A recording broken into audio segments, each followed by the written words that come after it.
Ranger TV India, ना धर्म ना जात, केवल सच के साथ। दर्शकों, आपको हमारा चैनल पसंद आता है तो सब्सक्राइब करें, लाइक करें, शेयर करें, कमेंट जरूर करें।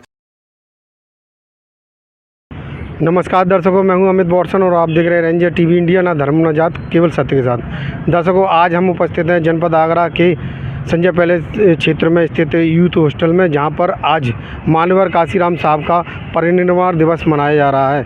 और जिस प्रकार से हमारे भारत देश और समाज के लिए जो मान्यवर काशीराम साहब ने जो योगदान दिया, समाज के लिए अपना त्याग किया परिवार का, और जिस प्रकार से जो संवैधानिक मार्ग पर चलकर राजनीति क्षेत्र में जो उपलब्धियां हासिल करवाई, उसको देखते हुए आज यहां पर एक श्रद्धा सुमन कार्यक्रम का आयोजन किया जा रहा है संविधान बचाओ संघर्ष समिति के द्वारा। इस कार्यक्रम की सारी झलकियां आपको हम अपने चैनल के माध्यम से दिखाएंगे। आइए लेके चलते हैं यूथ हॉस्टल के हॉल में, जहां पर ये कार्यक्रम आज आयोजित किया जा रहा है।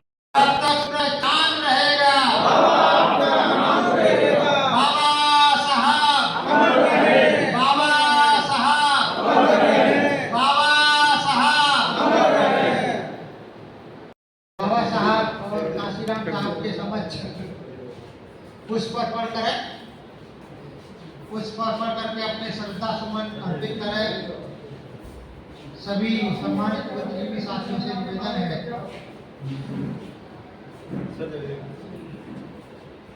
अब बाबू जी आप इधर ही बैठ रहिए, फिर आना पड़ेगा।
साहब को विधमूवी निवेदन है कि वो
हमारे पास समय इतना नहीं है, हम जो है अपना विचार करें और थोड़ा बहुत समाज के काम के लिए सहयोग करें, सक्रियता दिखाएं और अपने आलस को त्यागें थोड़ा बहुत, तो हमारा शायद काम बन जाए।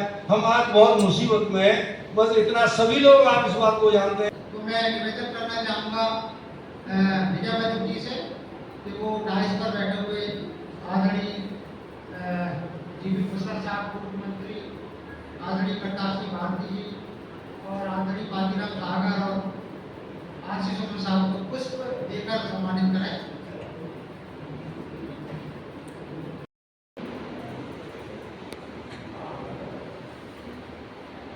साथ ही मैं निवेदन करूंगा हमारे जो अम्बेडकर भवन ट्रस्ट है सिकंदरा के, उसके पहले कोषाध्यक्ष आदरणीय आर.एन. सिंह जी से, उनसे भी निवेदन है कि वो भी मंच पर इसका सुधार करें। पूर्व कोषाध्यक्ष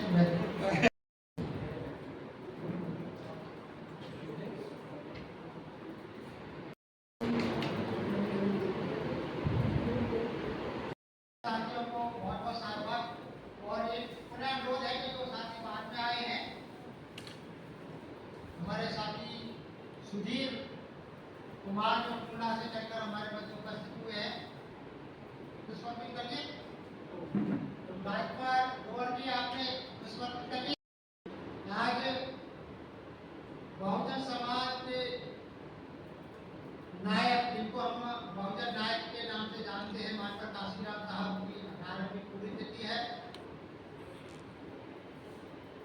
मानकर काशीराम साहब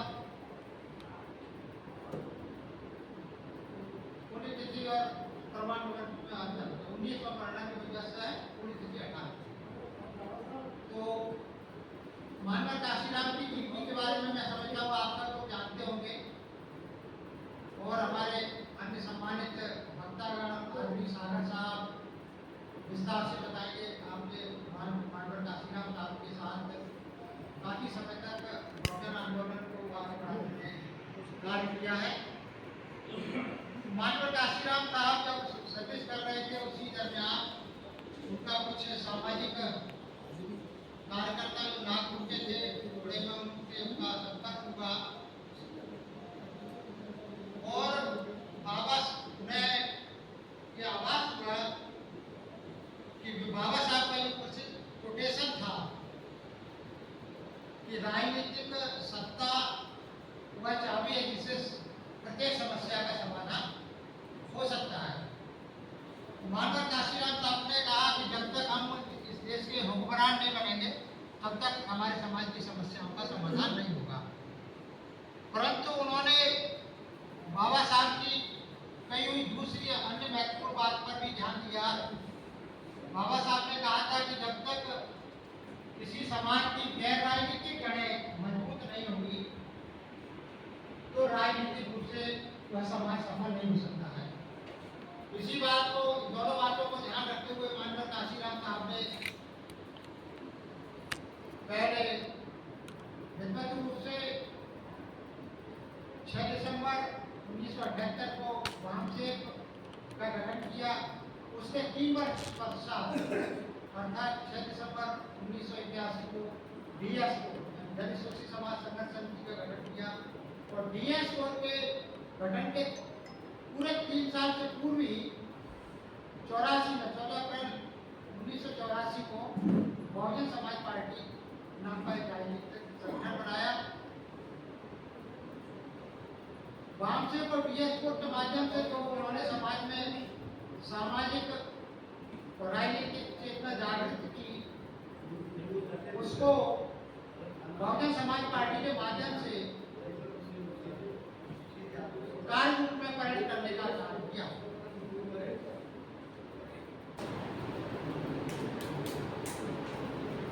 विश्व को शांति का संदेश देने वाले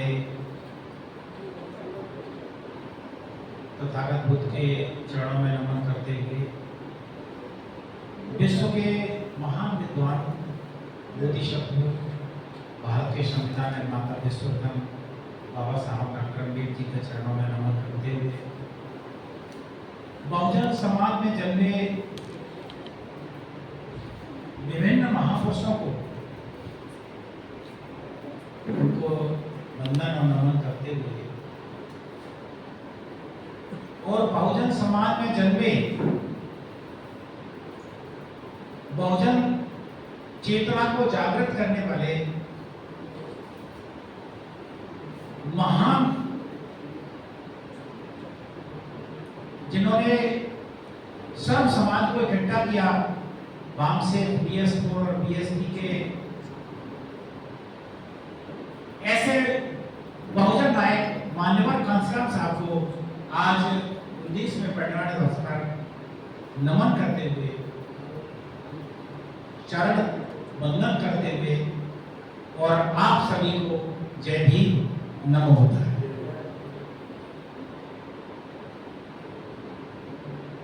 साथियों, हम सोचते हैं और सोचना भी चाहिए कि अगर मान्यवर घनश्याम साहब इस धरती पर पैदा ना हुए होते तो शायद मुझे लग रहा है कि RBI के बाद में ऐसा संगठन जिसे हम वामसेन कहते थे, मजबूत संगठन, जो मान्यवर घनश्याम ने बहुत मेहनत करके उत्तर प्रदेश ही नहीं वरन पूरे भारत देश से उन लोगों को इकट्ठा किया जिन लोगों ने कभी सोचा भी नहीं होगा कि बहुजन समाज पार्टी के रूप में उत्तर प्रदेश में हमारी कभी सरकार भी आ सकती है और स्पष्ट रूप में आ सकती है। ये मेहनत मान्यवर घनश्याम के साथ में हमारे उन लोगों की भी है जिन्होंने मान्यवर साहब के साथ कदम से कदम मिलाकर काम किया। ऐसे थे मान्यवर घनश्याम साहब। मुझे भी मौका मिला, मेरी आयु लगभग 14 वर्ष की थी। मान्यवर घनश्याम साहब मेरी याद में शायद 3 बार हमारे गांव नारायण में भी आए। हमारे गांव से कम 100 लोगों की टीम हमेशा साहब के साथ, चाहे वो उत्तर प्रदेश का कहीं भी कार्यक्रम हो, चाहे उत्तर प्रदेश से अन्य बाहर का अन्य प्रदेशों का कार्यक्रम हो, हमेशा तन मन और धन के साथ लोग खड़े रहते थे साहब के साथ। मुझे याद है वो भी दिन जब मान्यवर घनश्याम साहब ने उत्तर प्रदेश में बरेली जिला में एक शराब की भट्टी का आंदोलन चलाया था। हमारे गांव से उस समय युवा वर्ग लगभग 17 लोग थे, 17 युवा वर्ग और स्टूडेंट भी थे, कार्य करने वाले भी थे। जब वो लोग वहां बरेली जेल में थे तो उनके राशन पानी की व्यवस्था भी गांव के लोग किया करते थे और उन्होंने की भी, लेकिन घनश्याम के साथ उन्होंने ईमानदारी से कार्य किया। और मुझे ये भी मालूम है क्योंकि मैंने अपने स्वयं देखा भी है कि पहले जितने भी लोग काम करते थे, चाहे वामसेन के लोग काम करते थे, चाहे BS4 के काम करते थे, चाहे BSP के काम करते थे, सारे के सारे लोग जेब से पैसा देकर के मिशन को आगे बढ़ाते थे। कोई भी ऐसा नहीं था कि कोई चंदे के रूप में किसी से लिया करता था। जो भी काम करते थे वो सब वामसेन के लोग काम करते थे और वामसेन के लोग अपनी अपनी जिम्मेदारियों पे 1-1 बस, 2-2 बस, 3-3 बस साहब के कार्यक्रम के लिए ले जाया करते थे। ऐसे थे महान ही कहा जाए उन्हें भी, जिन्होंने बहुजन समाज पार्टी के रूप में आपको जो है पार्टी का निर्माण करके दिया और सत्ता भी हासिल कराई। समय परिस्थितियां बदल गई कि आज हम लोग सोचने को मजबूर हैं कि हम आगे करें तो करें क्या। संगठन हमारा कमजोर होता चला जा रहा है। बहुजन समाज पार्टी में जो भी सरकारी जो कर्मचारी थे, काम करने वाले थे, आज उनकी संख्या कम है। वो भी सोचने को मजबूर है कि आगे किया जाए, लेकिन कोई रास्ता नहीं दिखाई दे रहा है। अब जो समाज इकट्ठा था वो भी बिखर गया है। वो बिखर इसलिए गया है कि हम लोग 2 जगह डिवाइड हो गए। आजाद समाज पार्टी की तरफ चले गए लोग, बहुजन समाज पार्टी की चले गए, आधे बट रहे हैं, आधे बटे रहो। जब तक बटे रहोगे, कटते रहोगे तो स्वाभाविक है, बटोगे तो कटोगे। तो समस्या इस बात की है कि यह समस्या का समाधान कैसे निकले, और बुद्धिजीवी वर्ग ही इस समस्या का समाधान निकाल सकता है, क्योंकि बाकी के फॉलोअर्स जो, देखिए मुझे मेरा अपना अनुभव है कि जितने भी अभी जैसे दिल्ली में एक कार्यक्रम किया आजाद समाज पार्टी ने, हम भी उसमें कार्यक्रम में सम्मिलित थे। हमने देखा उसमें कि ज्यादातर लोग, या आगरा में जो कार्यक्रम किया था, भारत बंद का आंदोलन किया था, उसमें भी हम साथ थे। हमने देखा तो उसमें भी लोग मजदूर लोग ही थे, जो सुबह से शाम तक काम करने वाले लोग थे, वही लोग थे उसमें भी ज्यादा संख्या में। पढ़े लिखे लोगों की संख्या कम थी। तो उन लोगों की भी मेहनत हम जब देखते हैं कि वो भी आपके पीछे लगे हुए हैं। जब पढ़ा लिखा समाज आगे आएगा, माननीय सामने भी कहा है, पढ़ा लिखा समाज आगे आएगा तभी तो आपके पीछे वो लोग आएंगे, और जब वो लोग आएंगे तभी आपकी शक्ति बढ़ेगी, समाज की शक्ति बढ़ेगी, और राजनीतिक सत्ता आपको जब ही हासिल होगी जब आप लोग सभी इकट्ठे होंगे।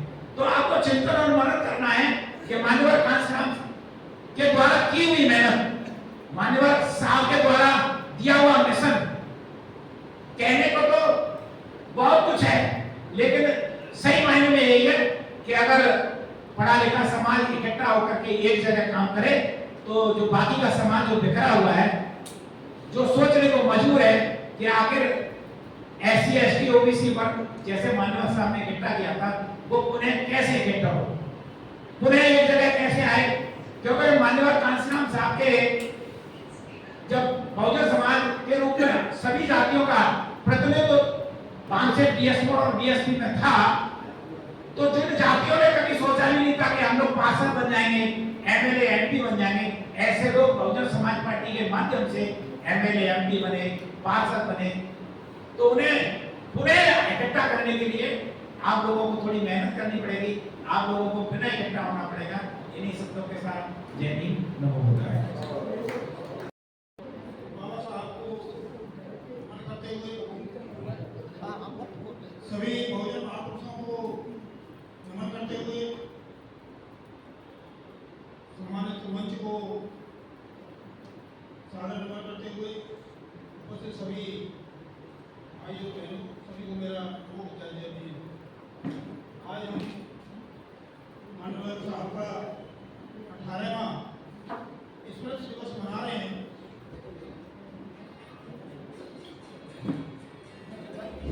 अभी संचालक महोदय ने काफी उनके बारे में बता दिया है।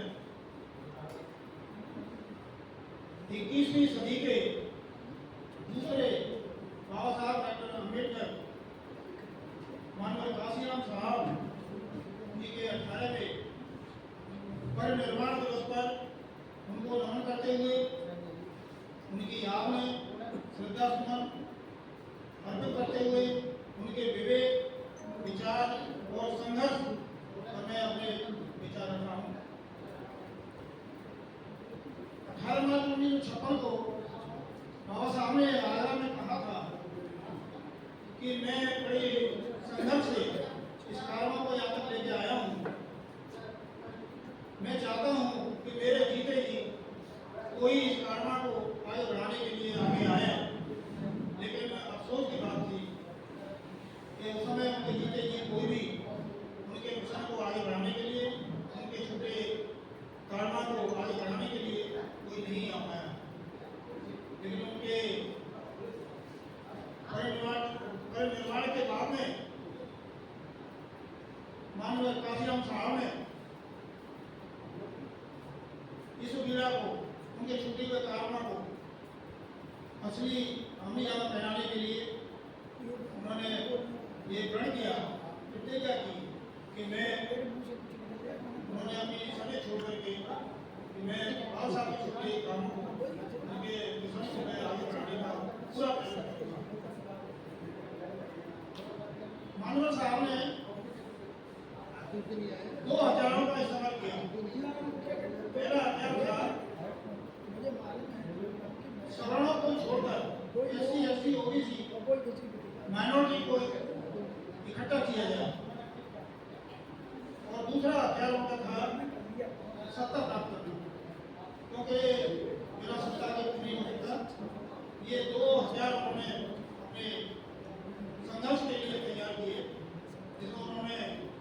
काउंसिल का गठन किया और उसमें SC ST OBC और माइनॉरिटी को इकट्ठा करके काउंसिल की स्थापना की।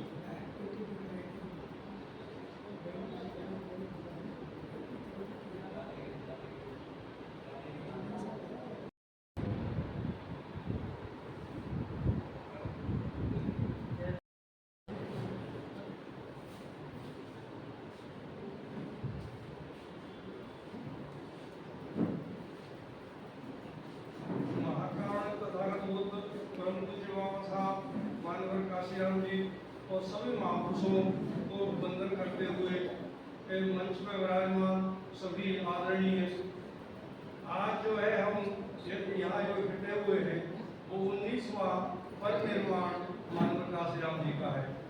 थोड़ा सा मैं एक शब्द के बारे में बता दूं, निर्वाण का मतलब होता है मोक्ष, निर्वाण। परिनिर्वाण का मतलब होता है मृत्यु। तो महापरिनिर्वाण जो है एक बड़े महापुरुष के लिए इस्तेमाल होता है, तथागत बुद्ध और बाबा साहब के लिए। हमारे समाज के लिए, बहुजन समाज के लिए बहुत सारे महापुरुषों ने समय समय पर बहुत काम किए और हम लोगों को उस बेड़ी से निकालने में कामयाब भी हुए जहां हम लोग जो है नारकी जीवन जीने को विवश थे। उन्हीं में एक थे मानवर काशीराम जी। मानवर काशीराम जी ने अपने समय के एक ऐसे प्रोधा थे कि दो ही व्यक्ति, देखिए दो ही महापुरुष ऐसे हैं हमारे समाज में जिन्होंने अपने लिए कुछ नहीं किया। जितने महापुरुष हुए उन्होंने समाज के लिए किया निश्चित रूप से, लेकिन अपने लिए भी थोड़ा बहुत किया। और दो ही महापुरुष ऐसे हैं जिन्होंने अपने लिए कुछ नहीं किया, एक है तथागत बुद्ध और एक है मानवर काशीराम जी। तथागत बुद्ध ने भी अपने लिए कुछ नहीं किया, उन्होंने लोगों की पीड़ा के लिए, लोगों को परेशानियों से बचाने के लिए गृह त्याग किया। इसी तरह से मानवर काशीराम जी ने अपना सब कुछ निछावर कर दिया समाज के लिए। उन्होंने यहाँ तक है कि वो कपड़े भी फटे, एक कोट जो है बाजार से ले लिया, 15-20 रुपए के आते थे, 30-40 रुपए में आते थे पुराने कोट, उनको पहन लिया, पुरानी साड़ियों में चल दिए।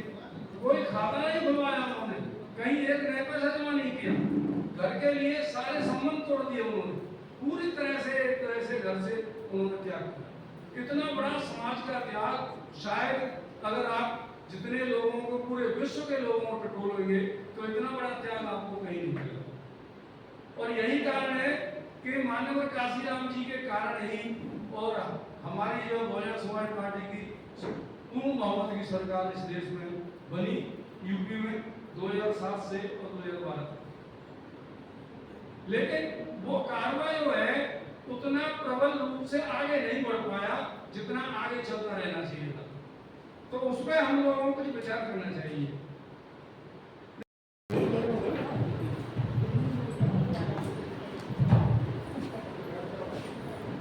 सभी बहुजन समाज में जब मैं महापुरुषों को मेरा कोटि कोटि नमन, मंचासीन सभी हमारे पितातंड सीनियर साथी को मेरा क्रांतिकारी जय भीम और मेरे सामने बैठे सभी मेरे सीनियर लोगों को मेरा जय भीम। साथियों, समय अभाव के कारण मैं थोड़ा लंबा नहीं बोलूंगा, लेकिन सटीक बात रखूंगा।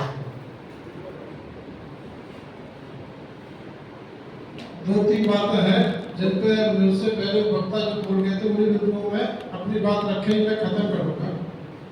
सबसे पहले तो ये बोला जा रहा है कि भाई हम बटे हुए हैं।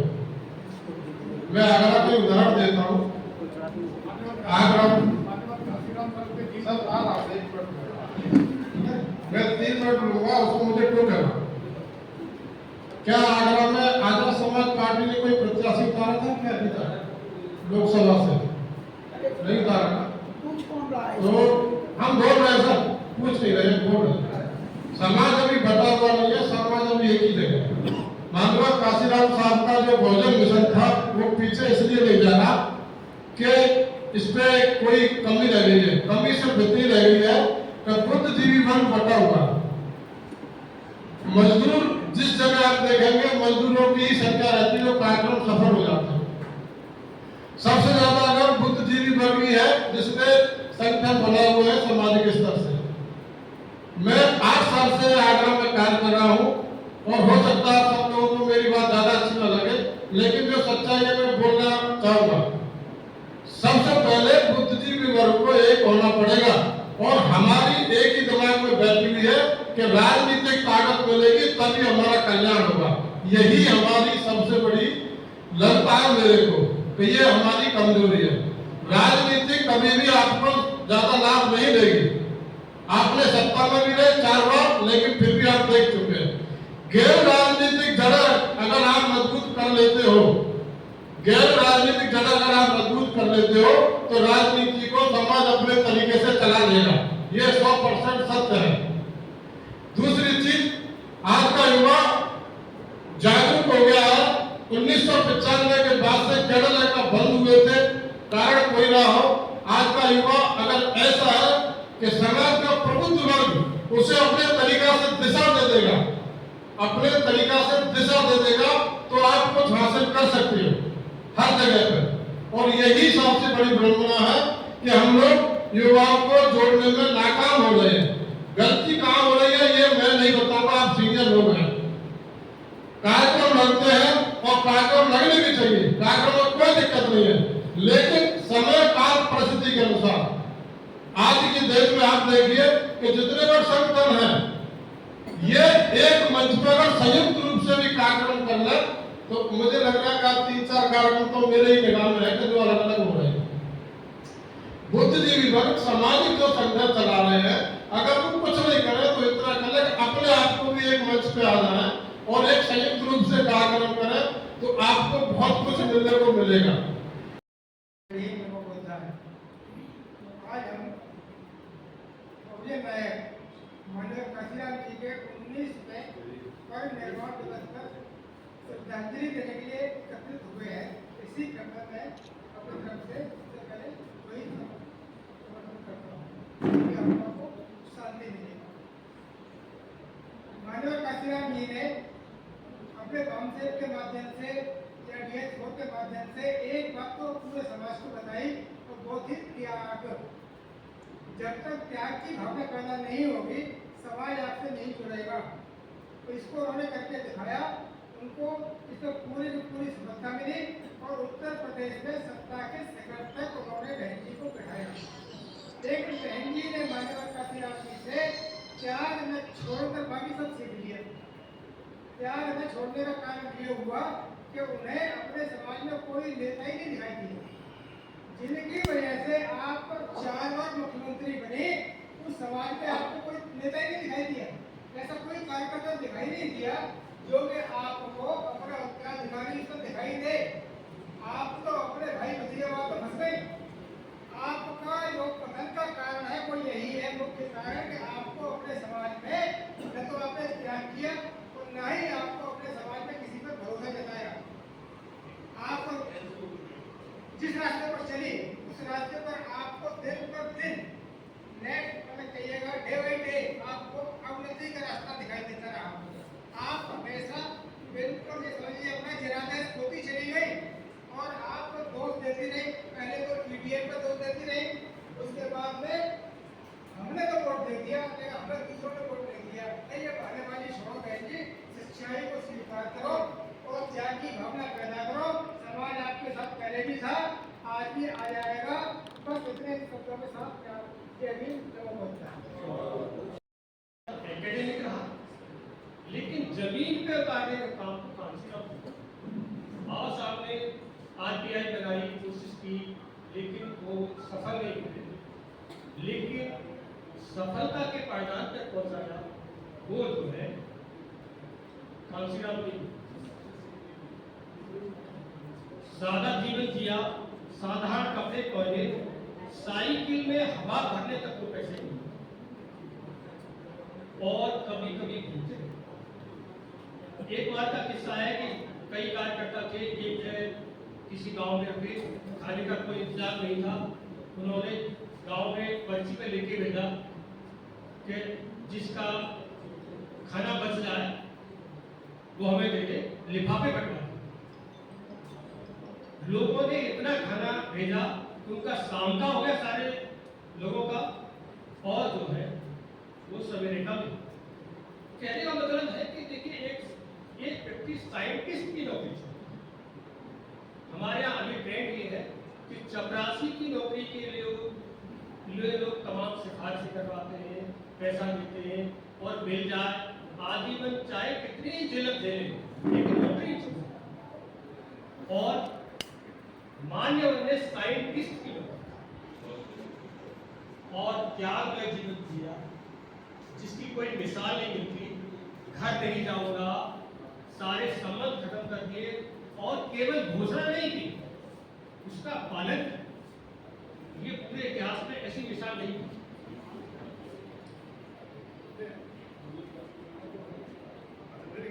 कांचीराम जी ने एक बात कही थी, एक मीटिंग में एक बात कही थी, और बाबा साहब ने ये बाबा साहब ने कहा था कि व्यक्ति पूजा नहीं होती, विचारों की पूजा।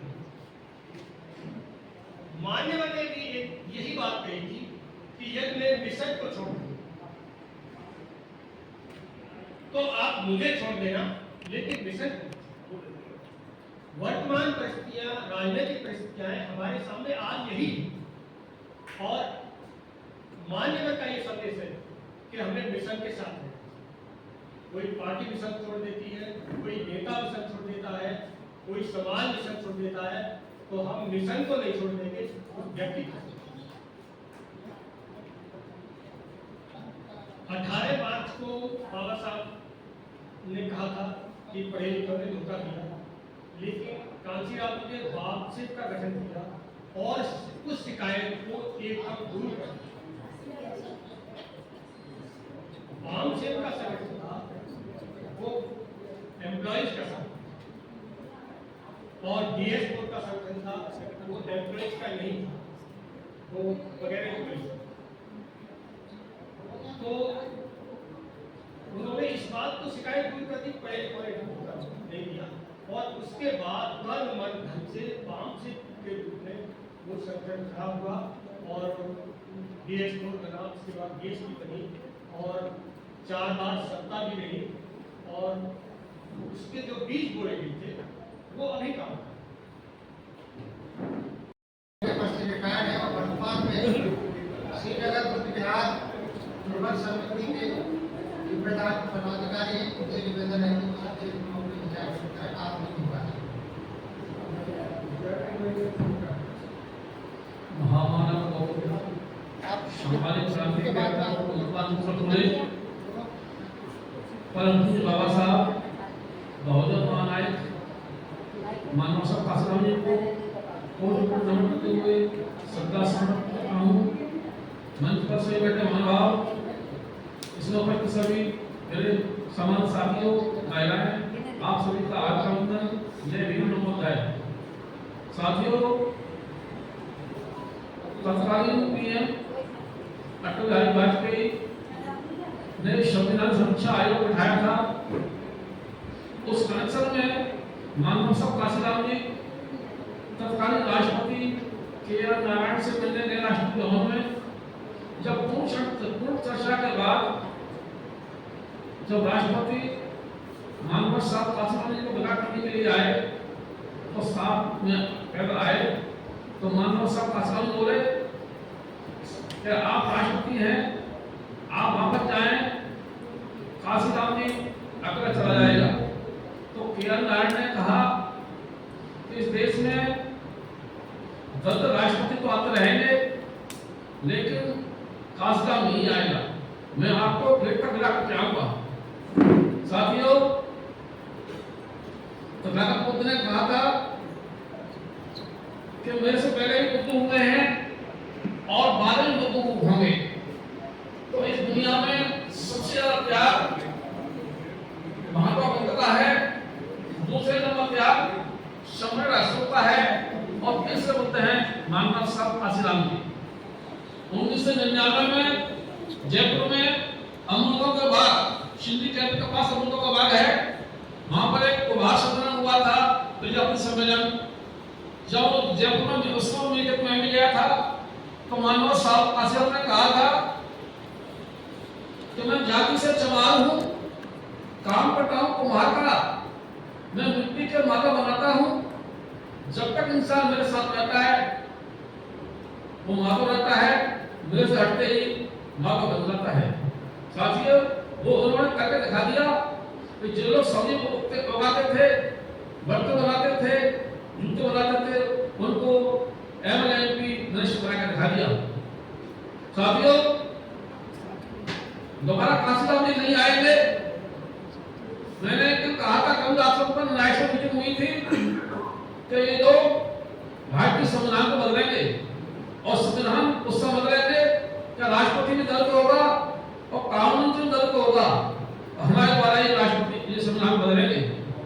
इन्होंने संसद से मूर्ति को हटाया, उसके विरोध में दिल्ली में मीटिंग हुई। मीटिंग में हम लोग गए थे, हमने अल्टीमेटम दिया कि 9 अक्टूबर तक मूर्ति लग जाए। साथियों, मूर्ति नहीं लगी। इन्होंने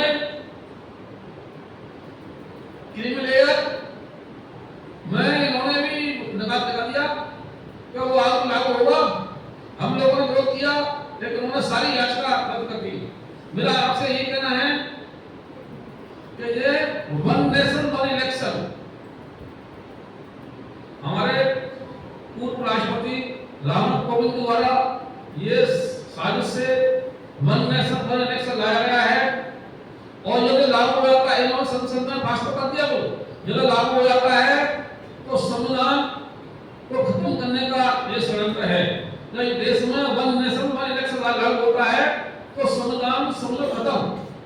तो जब तक हम बहुजन समाज के सारे नेता और सारी पार्टियां एक नहीं होंगे, हम संविधान को नहीं बचा सकते। संविधान बचेगा तो हम बचेंगे। चौक ये मनमानी व्यवस्था पर ही आधारित सारे काम हमारे सामने कल हरियाणा का चुनाव आया है, जबरदस्ती चुनाव जीत गए, इनको हम हरा नहीं सकते। जब तक हमारी सारी पार्टियां एक साथ चुनाव नहीं लड़ेंगी, हम सब एक नहीं होंगे, हम इनको नहीं हरा सकते।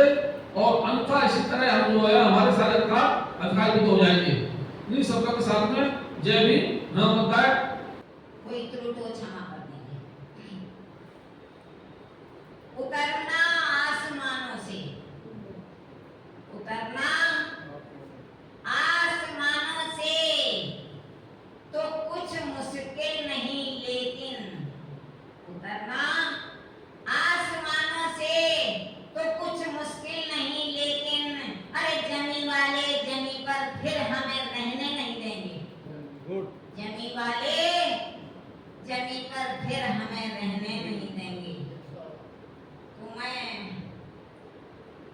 एक और गुजारिश करूंगी शेर द्वारा, दुआ करो। हम अपने भाई बहनों से करवत निवेदन करेंगे कि दुआ करो, सलामत रहे मेरी हिम्मत। दुआ करो, सलामत रहे मेरी हिम्मत। ये चिराग कई आंधियों पे भारी है, ये चिराग कई आंधियों पे भारी। तो इनके साथ चंद लाइनें बोलेंगे। जो हो रहा है जागे नहीं, शांति का सहयोग देंगे और त्रुटियों को क्षमा करते हुए मेरी टूटी फूटी वाणी को सुनेंगे। चंद लाइनें मैंने अपने हृदय के उद्गार लिखे, तो शुरू करने जा रही हूँ। डर लग रहा है। बुलबुलो बुलबुलो गर तुम्हारा चमन लुट गया, बुलबुलो गर तुम्हारा चमन लुट गया।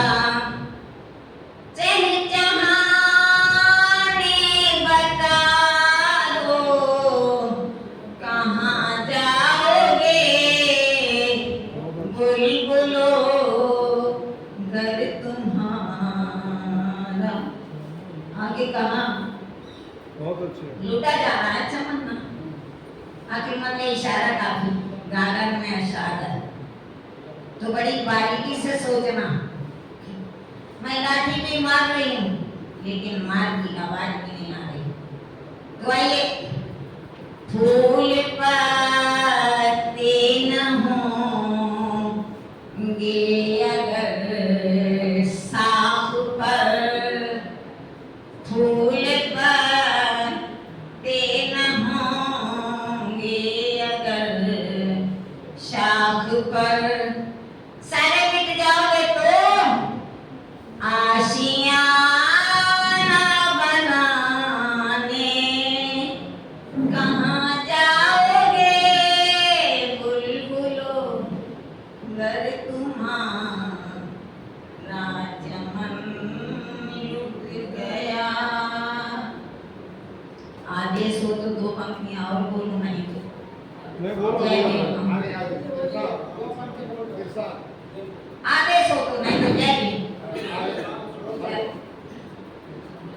आइए। बात बिगड़ी नहीं, अभी बात बिगड़ी नहीं है, अभी थोड़ी सी दम है। बात बिगड़ी नहीं है, पर बिगड़ जाएगी। तुम संभालो इसे तो संभल जाएगी। मंचासीन मेरे भाइयों जरा ध्यान दें, मंचासीन भाई साहब। विश्व भूषण डॉक्टर बाबा साहब अम्बेडकर आधा घंटा लगेगा। बहुजनों के महानायक मानकर कांसीराम साहब को 3 बार नमन करते हुए सभी बच्चा से जय भीम। हम लोग सभी बुद्धिजीवी वर्ग से ही हैं और सारे लोग बाबा साहब के ही प्रयासों से इस स्थिति में आए हैं। मैं समझता हूँ कि जो कांसीराम साहब ने, बाबा साहब ने जो किया है वो विश्व में अविस्मरणीय है। अभी वो जानते हैं तो हम परंपरा न निभाए। आज कांसीराम साहब का परिनिर्वाण दिवस है, तो कांसीराम साहब ने जो कार्य किए हैं, केवल फूल माला चढ़ा के और खाना पूर्ति न करें, जो उन्होंने हम लोगों को आदेश दिए हैं, जो उन्होंने हमसे अपेक्षा की है, हम उन्हें पूरा करने का प्रयास करें। केवल किसी की बुराई करना या किसी को सलाह देना, इससे अच्छा कि पहले अपने को सुधार करना। जो कांसीराम साहब ने कार्य किए हैं वो वास्तव में अद्वितीय है, उसे कोई भुला नहीं सकता है। और जो स्वाभिमान जागरूक किया है वर्तमान में, उसके जनक केवल कांसीराम साहब हैं। मुझे ध्यान है कि 80 के दशक के पहले कोई जय भीम कहना जो है हिम्मत नहीं जुटा पाता था, कर नहीं पाता था। लेकिन जब से कांसीराम साहब का मूवमेंट चला, मैक्सिमम लोग बड़े गर्व के साथ जय भीम नमो बुद्धाय कहते हैं और आज तो ये परंपरा बन गई है कि मैक्सिमम लोग करते हैं। तो बाबा साहब के सपने को आगे बढ़ाते हुए कांसीराम साहब ने जो काम किए हैं, हमें उन पर प्रयास करना चाहिए, केवल दिखावा नहीं करना चाहिए। कांसीराम साहब ने जो बौद्ध धर्म को आगे बढ़ाने के लिए प्रयास किए हैं, हम लोग आज उनकी पुण्यतिथि पे इस बात का संकल्प करें कि बाबा साहब के, कांसीराम साहब के सपनों को आगे बढ़ाएंगे और सभी समाज का कल्याण होगा, आपका कल्याण होगा। अन्यथा तो समाज के साथ और महापुरुषों के साथ हमारी गद्दारी होगी। तो गद्दारी ना करें कृपया, समाज के साथ इस तरीके का व्यवहार करें कि जिससे स्वाभिमान जागृत हो, और यही हमारी सच्ची श्रद्धांजलि होगी मानव कांसीराम साहब को। जय भीम, नमो बुद्धाय। कांसीराम साहब आज संविधान बचाओ संघ समिति के तत्वाधान में एक अवसर में माननीय कांसीराम साहब के 18वें परिनिर्वाण दिवस के अवसर पर यहाँ मंचासी सभी सम्मानित महानुभाव और आप सभी समाज के बुद्धिजीवी और चितेरे